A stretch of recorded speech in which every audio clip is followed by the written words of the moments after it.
maybe I should have a talk with Mark at some point about these things, because I think it's something he also would be very interested in, and he's already doing it. And actually, when he was here, I wouldn't say he changed my life, but he changed my perception of things, because I've always been, well, in doubt if what I do sometimes is too nerdy, it's too geeky, it's too selfish somehow. And he did a long talk about research and stuff like that, and by the end of it, he just said, I salute the nerds. And you know what? Having a guy like him that I admire so much say something like that, it just made me confident that, okay, well, maybe it's okay to dig deep into some things. And yeah, that was really nice. So I like him. I had a wonderful time reconnecting with today's guest. Had him on the podcast a couple of years ago, and it's always a pleasure to learn about what he's up to, and he's always up to something interesting. I'm Jason Heath. This is Contrabase Conversations, and we were talking to Kenneth Knudsen, who recently released an album titled Uummat, and it was inspired by working on the Western Greenland island of, I don't know if I can pronounce this, Uummannaq. Sorry. Kenneth will pronounce it better than me in the actual episode. So we talk about the inspiration behind this album, putting it together, a trio project he's coming out with. It might actually be out by the time this episode comes out. His continually evolving compositional style. He is somebody that I have quoted multiple times on the podcast about the way in which he works. So we reconnect about that, what the pandemic's been like, much more. Definitely one of the most interesting contemporary jazz improvised music composers. I don't know what label you want to put on Kenneth. He does so many things at such a high level, just such a wonderful, thoughtful person and great musician. You'll love this album. We've got it linked up to you. You can check it out on his website. And quick shout out to our sponsors, Dorico, Ear Trumpet Labs, and Modacity. More on them later. But let's get into this conversation with the awesome Kenneth Knudsen. Hey! How's it going, Kenneth? How are you doing, man? Yeah, I'm good. Good to see you. Good to see you too. Yeah. I think it's been I was looking back at my notes the last time we chatted. I think it's like exactly 2 years ago, or almost 2 years ago. So I can't believe it's been that long. Yeah, man. Time flies by. What a couple years. One great year, probably one kind of weird year. If it's like on my end. It's been so weird. Yeah, but luckily here in Denmark, it's I think we have a bit of an easier time than most other countries, to be honest. That's great. We closed down pretty fast, and just things been quiet, but things been safe-ish. Okay. Not here. We're the worst at this in the United States. It's like we like to be number one in everything, including not handling pandemics well. So, and I'm out here in California, and we shut down almost exactly a year ago, maybe 11 months ago, and it's still just as shut down. The one nice thing is music, because the climate here is pretty mild. Music has been coming back, like people playing and outdoor cafes and stuff like that. So I'm seeing more jazz. I'm seeing and people are so thirsty for it. So some of my musician friends that they're all of a sudden they're getting work again after 10 months of just sitting at home. Yeah, right. No, here there's nothing of that. Like everything is just completely closed. So we didn't play gigs for a very long time. I miss it. I'll bet. Yeah. I mean, it's, of course I miss it, but on the other hand, also it gives me time to do other stuff and to reflect and to refine a lot of my material and to practice and, Well, because you were on the road a lot. I remember I've actually quoted you several times talking to other people for this podcast, because we were talking about this, stuck with me for whatever reason. But I was said something along the lines of how do you practice when you never have your bass or it's in the and you were just talking about setting aside part of your day to working on your musicianship, whether it's on your playing and you're thinking through rhythms or tunes or composition. And that's something I've thought about, and I've mentioned to a bunch of other musicians who do a lot of traveling. I say, you got to hear what Kenneth Knudsen has to say. So you've come up a lot in the last couple of years. Oh, that's great. Yeah, I've heard it sometimes. It's nice. Yeah, I think I have these 6 hours that I really want to focus on music, and it doesn't, like, what I found is that before I would practice a lot, and then I would see, for example, listening to music just as something I would do in the evening, but I would do it, I wouldn't concentrate 100% on it. And then when I put it into my schedule, all these 6 hours actually listening, I benefit so much more from listening to new music because I'm focused and it's part of my routine. You know? Yeah. I think it makes sense sure. for me, at least. I think it makes sense too. No, that's why I keep bringing it up.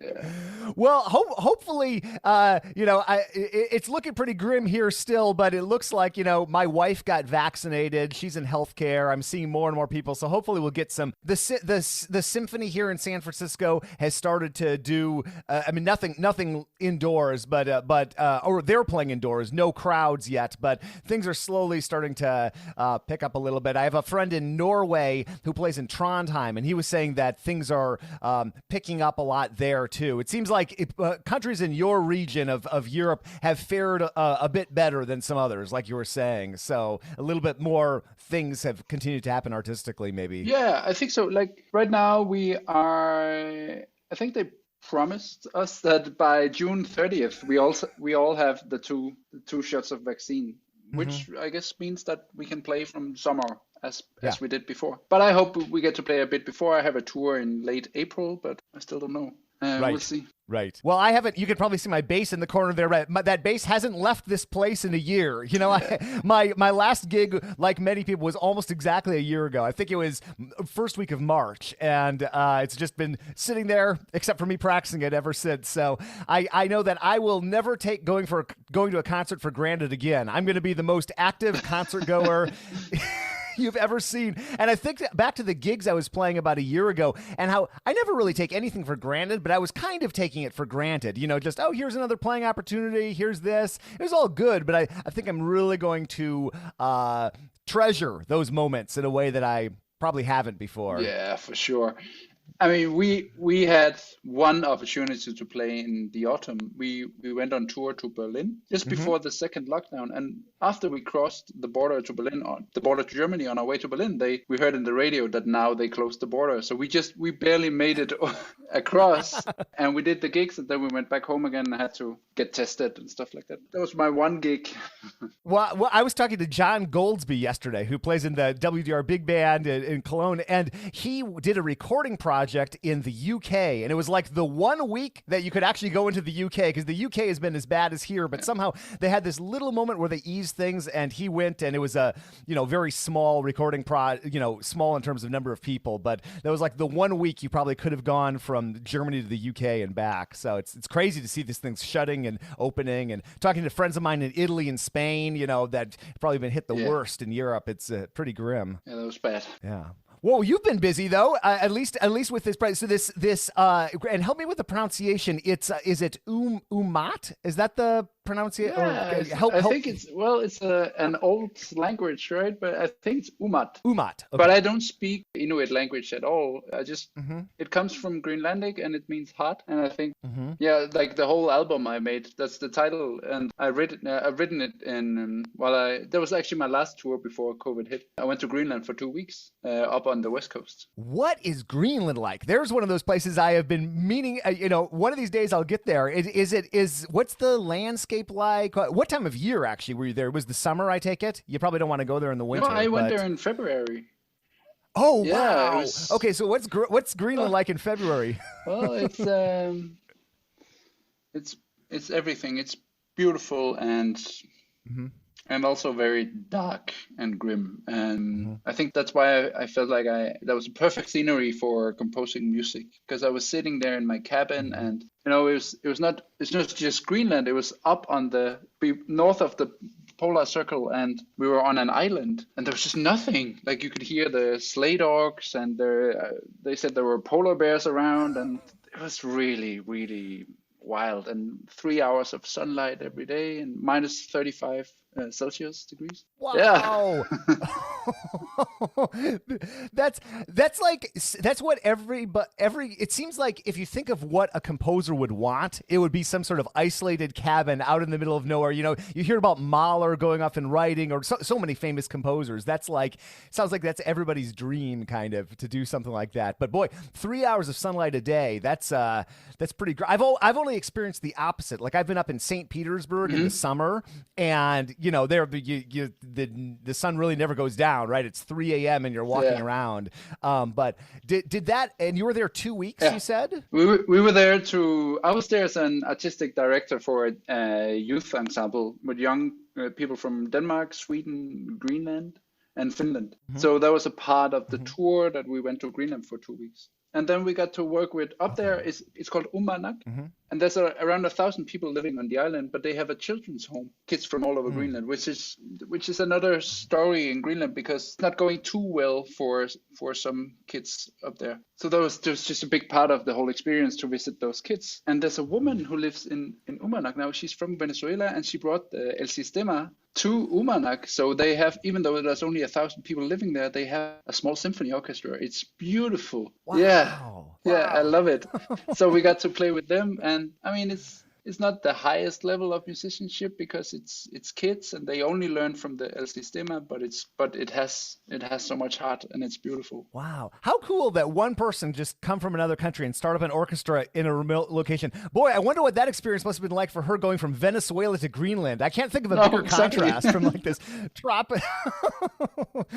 Those must have been some rough winters at first, but wow, that's really cool. Yeah, and I got to spend time with her, and I wrote some compositions up there for her. She's a viola player, and we played them, and we brought them to the orchestra and arranged a little bit. It was just a really nice experience, but it was also a dark experience because I heard all the stories from the kids, and then when I came back home, I kind of piled it up and made this album with the stories and new music written for, well, it's kind of a mix of electronic and jazz and classical. Like there's 10 musicians. Keeping track of what you practice is so critical.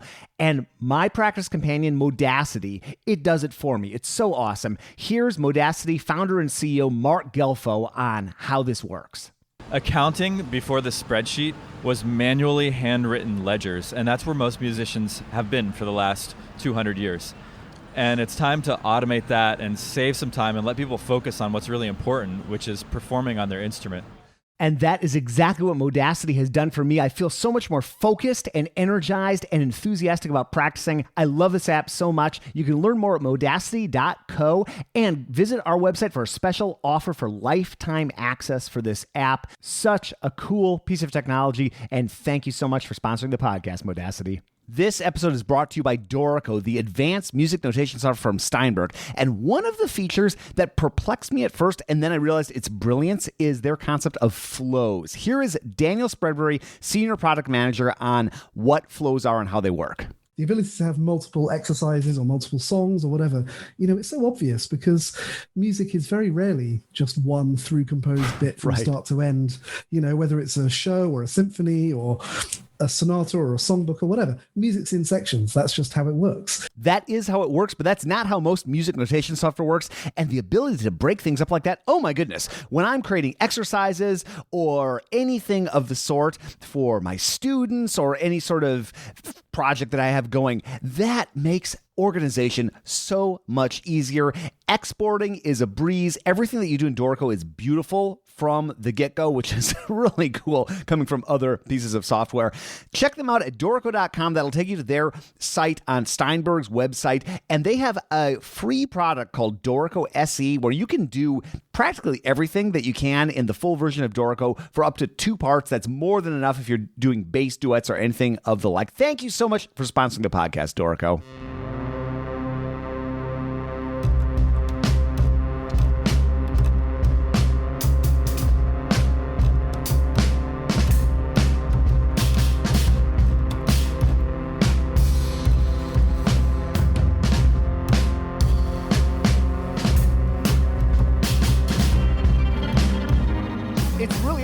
That you have been my morning listening. I'm an early bird, so I woke up and I was like going through. And yeah, I love the textural combinations that you have. I'm assuming you did all the orchestration on this as well.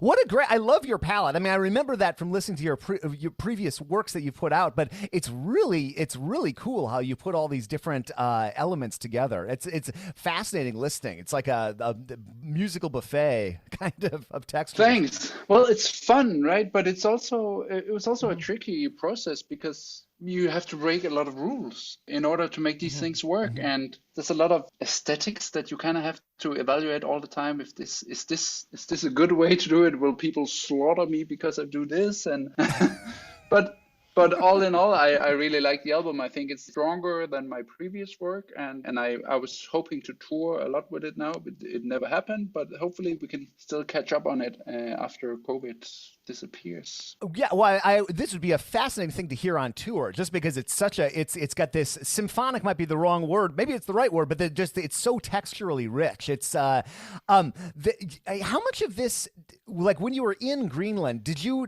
take any musical sketches, or were you doing any composition? Yeah. Okay, so you were. Yeah, I kept all my sketches there up here because I think it's fun to have them. But it's just handwriting everything, and then when I came home, I put it into my programs and stuff like that. But it was important for me to only write sketches and then experience Greenland, and then I could orchestrate and stuff like that when I came back home when I had more time. Is that what you usually do for ideas? Do you like carry around some music, some notation, a sheet music paper or manuscript paper, or do you bring your computer with? I mean, now you're not on the road for the past year probably, but more normally, like, is that kind of your normal thing? Is manuscript paper and just jotting down ideas, or what do you do? Singing. I also like singing into. I can't sing, but like right. recording ideas or playing piano. There's a few ways to go about it for me. For a long time, I was very focused on not using my programs, Sibelius and Logic. Mm-hmm. But I think now I've crossed some kind of a hurdle, because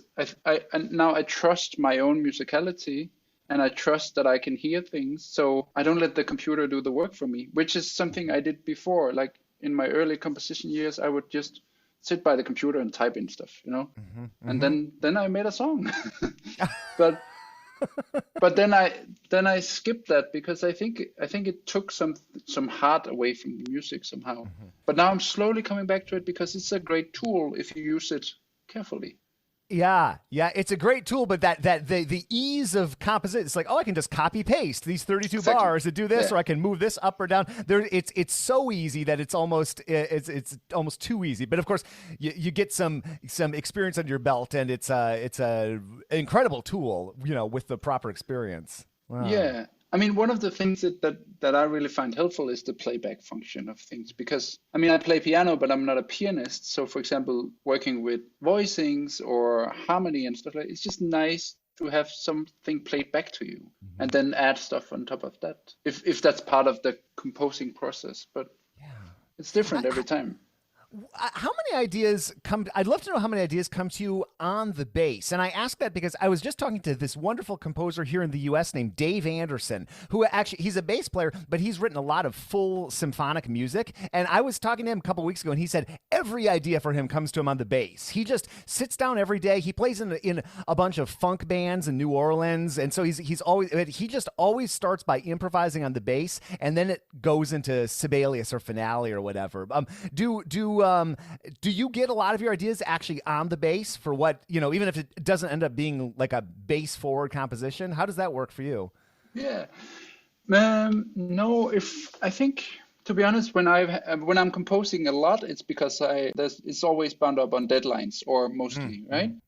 Mm-hmm. And then those days I would focus on only composing, which means that I won't be with my instrument that much. Also, I compose when I'm on tour, when I don't have my instrument. Mm-hmm. So no, but then on the other hand, if I have a period where I'm practicing a lot, those exercises or whatever that may be, they will evolve into ideas and compositions. But no, I don't compose on the bass. I don't think it's a suitable instrument for composing and stuff like that. But I like the bass. Right. Sure. Well, that's what I thought. I think Dave Andersen, who I was mentioning, I think he's probably the exception rather than the rule, because the bass register is just so much more limited, and maybe you get stuck doing bass stuff like harmonics and fourths and stuff like that, versus either your mind or the piano, where you have just so much more register at your availability. So that's interesting. Yeah. Were you thinking? Did this project and again, my horrible pronunciation, Uummat, right, is probably what is that? Okay. So did you have this in mind when you went to Greenland, or did you get inspired to create this while you were in Greenland? Was this something kind of in your mind, I'm going to go to Greenland and make this massive work as a result, or was it just the inspiration from being in Greenland and seeing all this? Then you came home and you said, I must do this. Well, I knew that I was going to have some time on my hands up there, because we were separated from everything. So I had an idea that I wanted to sketch out a lot of music based on my experience up there. But I had no idea that it would evolve into to this project. So Yeah. so that's like it took a nice turn up there at some point. It's great. I can't wait to hear what you do next. Well, I've heard a sneak preview of one thing you're doing next. Very different. This trio album that's coming out. Yeah. Which is very cool. But I hope that I can't wait to see, well, both this next album, but also if you get inspired to do another large scale project like this Uummat. It's just so cool. It doesn't remind me exactly of anything, but it kind of reminds me of just some of my favorite albums like Black Saint and the Sinner Lady, just with all this texture, only in a 21st century version, but just there's so much fascinating texture and things sort of colliding that you might not expect. And it's just it's groovy, man. I love it. Yeah, that's so good. Thank you. Yeah, the trio is different, of course. I'm doing a lot of research in rhythm and micro rhythm and stuff like that, and I want to have a project where I can make use of it. And also, I think it's good for me to have a band like this, like where I can just let loose and just play some rock and roll jazz music with the guys. It's super fun. Like it's the Uummat project and the bigger projects are also great and very artistic, but there's a lot of responsibility for me in those projects, and I don't have focus to only play bass, but here with the trio we just let loose and it's great. That was like a radically different, all of a sudden I was like, wow, I'm listening to this is like some awesome fusion from Kenneth. It's really, really cool stuff. That must be a lot of fun. And I remember us talking a couple of years ago about this rhythm in general and micro rhythm and all that exploration, and it's cool that you have that vehicle for exploring that with the trio. Yeah, I think it's so interesting. I mean, that's where music comes from if we rewind enough. And I just dug into it a lot these past couple of years, and I found that there's so much we can notate with phrasing that I don't see that often. So I never really found any good material on, for example, micro rhythm or morphing time. So now I'm developing it, and I want to publish a book later this year. And then I have my trio to like facilitate some playing of those rhythms.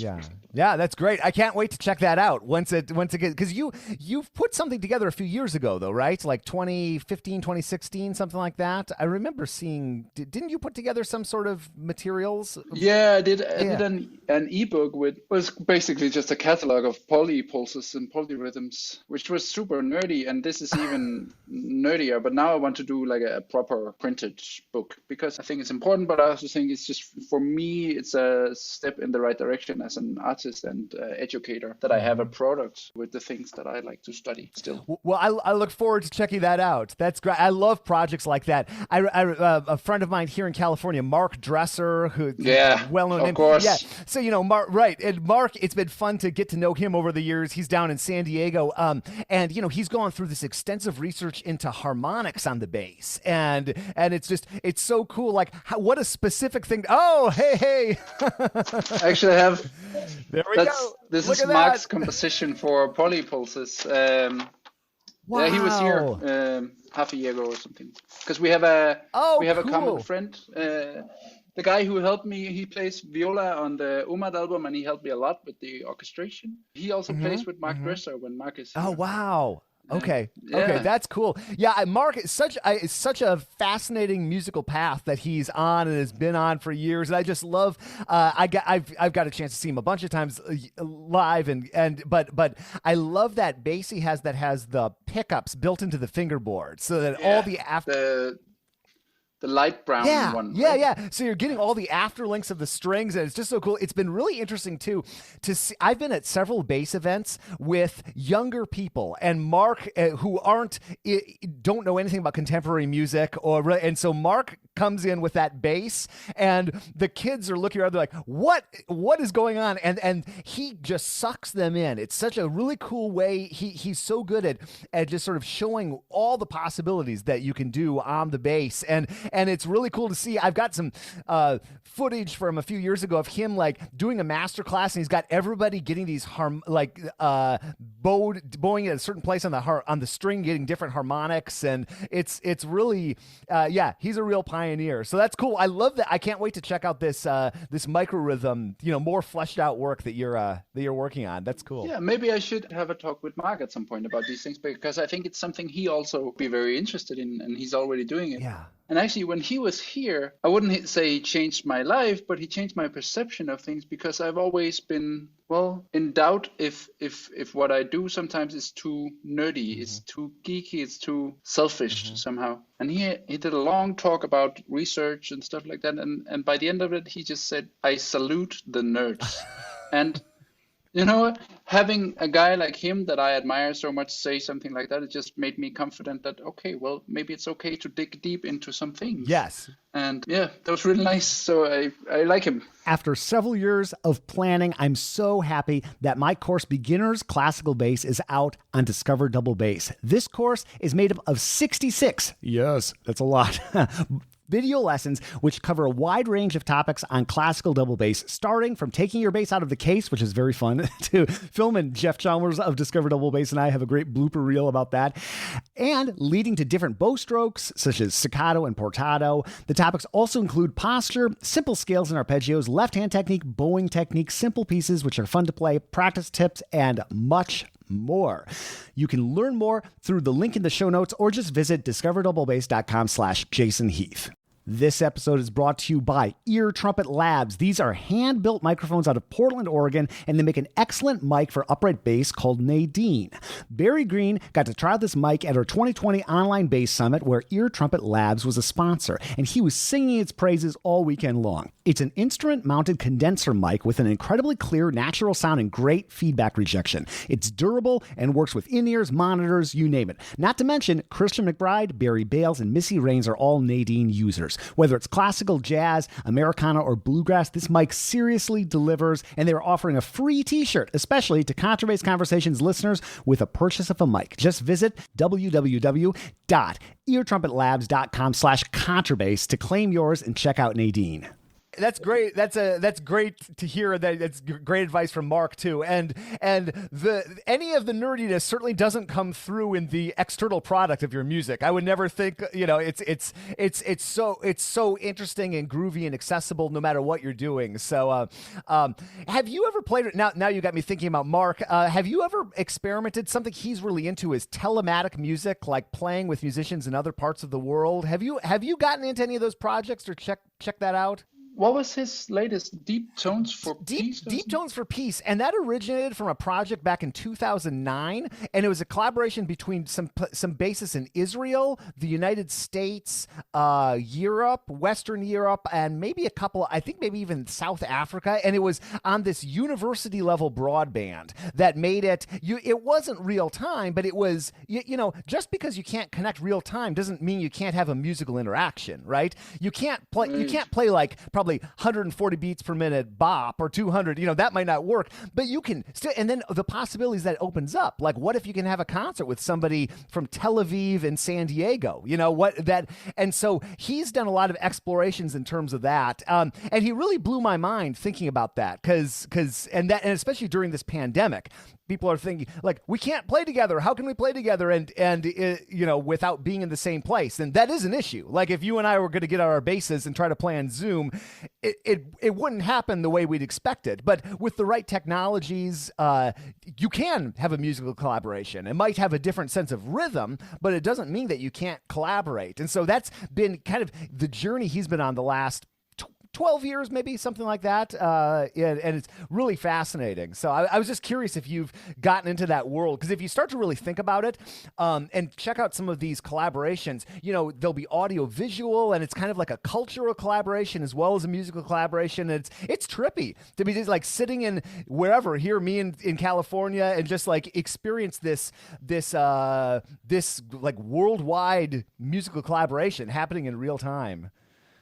It's amazing. I've never done it because I've always been afraid of the latency, I guess. But I think now there's a few companies, of course, I can't remember the names now, that found a way to do it. And I can't understand how. But it's really interesting. There's a professor here at the school he's a choir conductor, and he's using it. Mm-hmm. I guess it's super expensive because it's not, I can't get my hands on it, but he's using this program where he can sing in real time with people in other schools. But there must be something clever they do with. Well, I'm a fellow nerd, and I love to nerd out. So let me share my research with you since we're chatting about these. So Gary Carr, the wonderful bass soloist, of course, he emailed me and said, "Have you heard of this program called Jack Trip?" And I said, "No, I haven't." But if Gary Carr directly emails me a question, I feel obligated to find the answer. So I start doing some research, and a demo of this program, which allows you to basically play almost in real time over audio,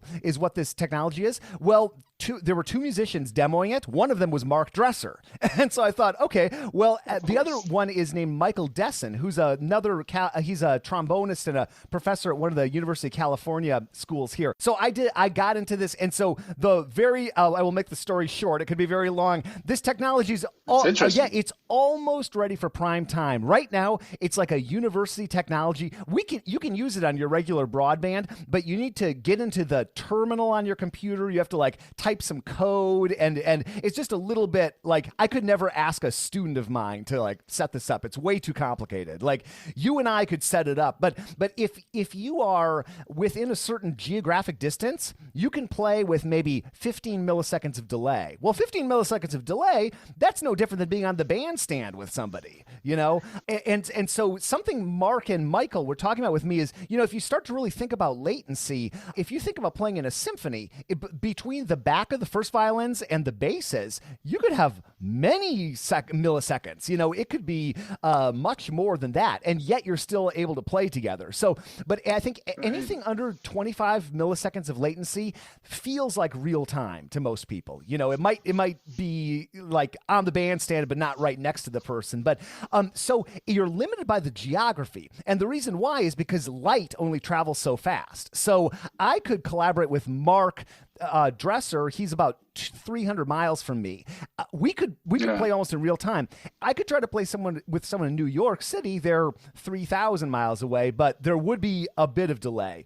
You and I, halfway across the world, we'd have like a little more. So, but the technology is there, and this company, well, it's a research that Jack Trip. They had one professor working part-time on it. Since the pandemic hit, they have 20 people working full-time on it, from what I understand. So we are really close to having something where hopefully you could just pull out your phone and have a way to collaborate. Because wouldn't that be cool if you got somebody in, let's say, even just in Europe, if there was someone in Italy you wanted to work with? Well, you fly, all of a sudden your collaborative period could become so much longer, right? Rather than flying out and trying to cram it all into 3 days, you could take 6 months and 3 hours a week work on a project. So it just opens up so many possibilities. Yeah. That's amazing. I mean, the only downside that I could see coming from this is that touring gets less needed somehow. And I love it. I love being on the road. But on the other hand, it would be nice to collaborate from home sometimes. It would be interesting to open up some more collaborative possibilities. But boy, I'd love your thoughts as a touring musician. Do you think, because I just am so thirsty for music and to see other places, the moment I can get out of here, I have not left the city of San Francisco in a year, which is crazy. I'm getting so, no, it's a nice city to be in. So if I have to be stuck somewhere, but as soon as I can get on the road again, I wonder, do you have any thoughts? I'm sure you've thought about it over the last year or so. What do you think touring might look like after we're out of this crisis period? Well, there's a few things I'm afraid of. It's of course that it's never going to be the same again, because people have this fear of this thing that we can't see. Mm-hmm. But even if it disappears, if people are okay with it, then I'm afraid it could do something to our market, the musicians market, like the wages and the salaries that the clubs can pay, because we live from our passion.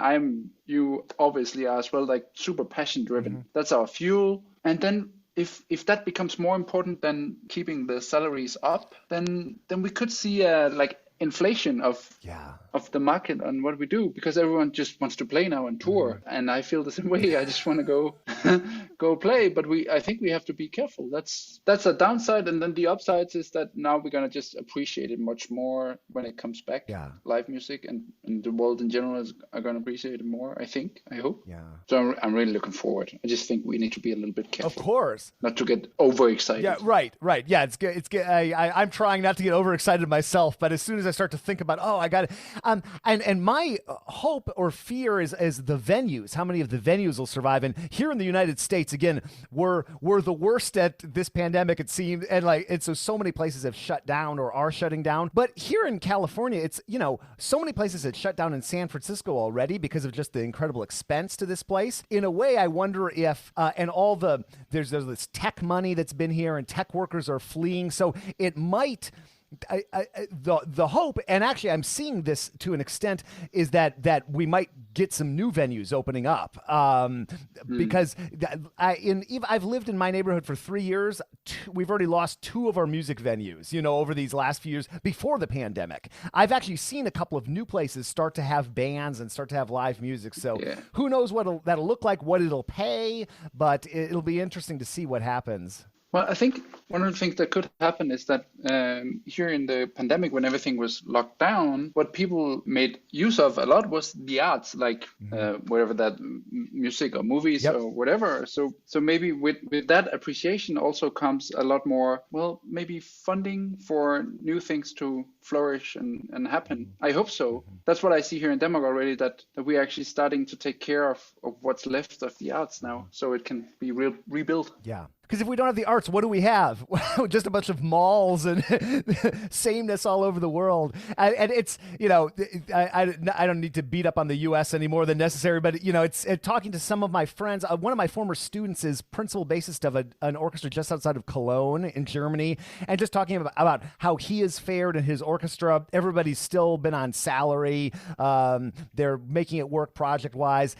My guess is Denmark is a little similar in terms of support for the arts. It's pretty brutal here. The Metropolitan Opera Orchestra here in New York.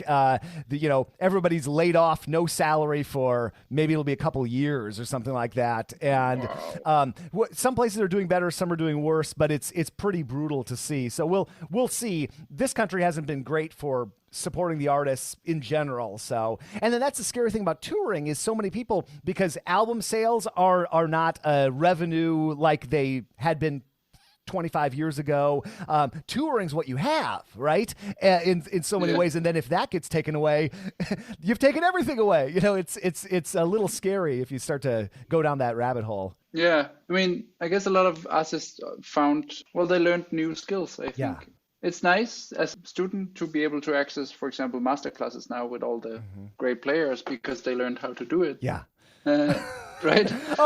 It's interesting to see all these great performers or people all of a sudden offering all these things online that they never had. So it's been interesting for me as someone who's done a lot of stuff online for a bunch of years to see all these people figure it out. And I've seen some, it's really cool. All of a sudden getting access to people that might have been very hard to get access to a year and a half ago. I think it's interesting to see how these musicians that were up on a level where they don't need to have a patchwork economy, for example, they suddenly need one as the rest of us, or at least I do. I need to have a patchwork economy. I need to have income sources from different places that they do as well. And then to see how they act around these things, it's just very interesting. I like it. Yeah. I like to study these.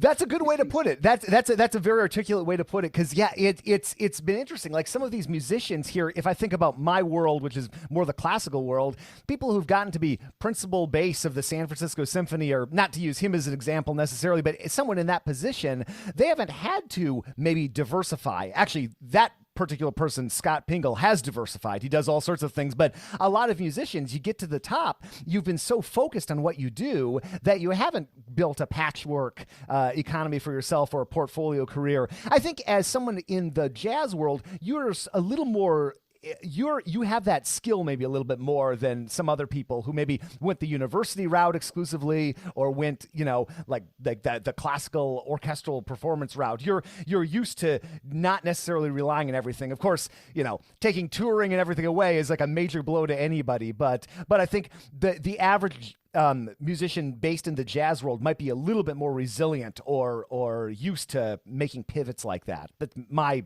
thoughts anyway.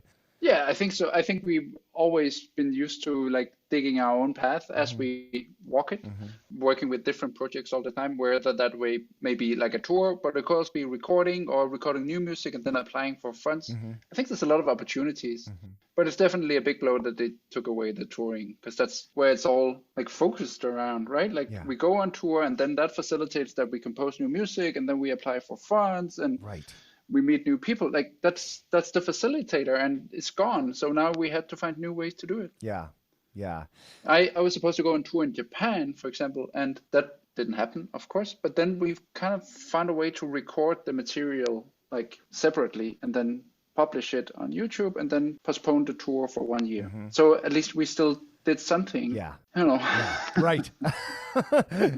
But I then I got to know the musicians before I meet them in real life. So that's an upside, right? Yeah. I was supposed to just go there and play with them. Yeah. But now I know who they are and how they play because I played somehow. Right. No, it's interesting, the positives that it opens up too. I have this great moment from maybe June last year. We organized this online bass event. You know, there have been a lot of events like this, but we were one of the earlier big ones. And I had this moment where on screen was John Clayton, Christian McBride, Gary Carr, and me of all people. And I thought like, what is this universe I'm in where I am on the screen? You know, it's like the four. So I made sure to take a screenshot of that. But I thought like only during a pandemic would be a moment where these particular four faces would be like united like that. So yeah, it's interesting to it's interesting. I've definitely connected more with people that everybody's just had more free time this year. So, but looking ahead, you know, my gut says touring will come back. You know, maybe better than ever. Maybe certainly in some capacity. Who knows? I know that although it's great to connect with people over Zoom or whatever, and I really look forward to you and me sitting down in person and doing one of these. And I had actually been going the direction of doing almost everything in person. I'd been taking these trips. Like I went to Australia for a couple of weeks in 2019 and brought my microphones and my cameras, and so I look forward to getting back to doing that, because it's great to connect with everybody in the world, but that human connection and seeing concerts and exploring, and that's I think the whole world is missing that right now. Yeah, definitely. Well, you rock, sir. I'm such a fan of what you do. Let's make this a regular thing. You keep doing cool projects. Let's keep hopping on either again in person, hopefully soon, or over Zoom or whatever to connect and talk about it. Yeah, I just found out today that I've been commissioned to write for the symphony here in Denmark, the symphony orchestra, a suite of 20 minutes. Maybe we can talk about that once we. That's so cool. Because it's like building a bridge between classical and jazz here in my region, and it's really nice. It's a nice project for me to get to do. Well, and to write a suite for. Yeah, well, and like I mentioned earlier, I love your approach to tone color and the way that you explore. You know, and I've liked that with everything I've heard from you, and so I look forward to. Let's do it. We'll do a round 3. I need to get some tips from you for the classical music. That would be nice. Oh man! No, it's great. Thank you so much for doing these things. It's my favorite podcast, and it's an honor to be a part of it for sure. Kenneth, pleasure as always to chat. Folks, check out Uummat and his trio album when that becomes available at his website, kennethdahlknudsen.net, or find him on social media. We've got that all linked up in the show notes. And he's got a beautiful website, by the way. If you want to look at a way to represent yourself well here in 2021 and beyond, just look at what he and what I'm sure his team as well have put into this website. Really, really cool. I find that quite inspiring. Thank you for listening to this. If you're new to the podcast, welcome. If you've been around for a while, welcome back. And this is the segment where the last year or so, I try to not edit and just talk about what's up in the life of Jason. The other thing I've been doing the last 3 weeks, in addition to working in these 25-minute Pomodoro stretches, is running 8 miles, doing an 8-mile loop. Really, it's more like a 5 to 6 mile run with a walk at the end or going back and forth a bit. I had been getting into this about 8 months ago, and then the fires broke out here in California, and it got really smoky, and I got depressed and didn't want to do it anymore. So, because it was just too hard, and then I got out of out of the habit. But boy, what if there are many reasons not to live in San Francisco, California. I could do many podcasts about that, but one is the natural beauty of this place. And this run from where I live to almost the foot of the Golden Gate Bridge and back, you feel like the world is in the palm of your hands. It is just the most incredible way to start the day. I take my dog out at daybreak. We leave. So that's been about 6:05 a.m. here in California right now as I'm recording this. Head out, come back along the beach. My dog goes crazy, starts running around, having a good time. I get back home, and I have this nagging feeling. I know it's super annoying and irrational that I'm wasting too much of my day by doing that, because it's taking me, hour 30, hour 45 with the walking in there. And I think, boy, I should just go out for like a 20-minute run and be done with it. But boy, I come home and I feel so good, and having that time on the beach and starting your day like that. And when you start your day at that time of day, I'm surrounded by people that are also getting after it in the morning. And I just become convinced that this town of San Francisco is full of nothing but ultra fit people getting after it. And what a good way to get some momentum going in your day, rather than sitting around and playing Civilization or watching some Netflix, kind of getting my day going whenever. It's a really great way. And I come home and boom, make breakfast, take a shower, and I am working. And I have been sleeping really well.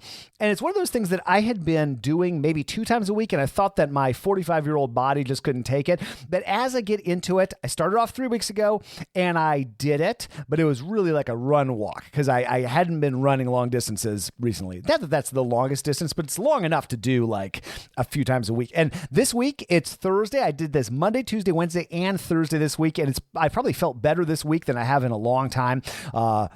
Maybe that run has something to do with it. So that's just a note to self, and I guess to the world listening to this, that boy, that self-care at the beginning of the day, I know it takes time that I could be spending doing other things, but boy, the quality of what I do with the hours that I have remaining is just incredible. And I sleep so much better.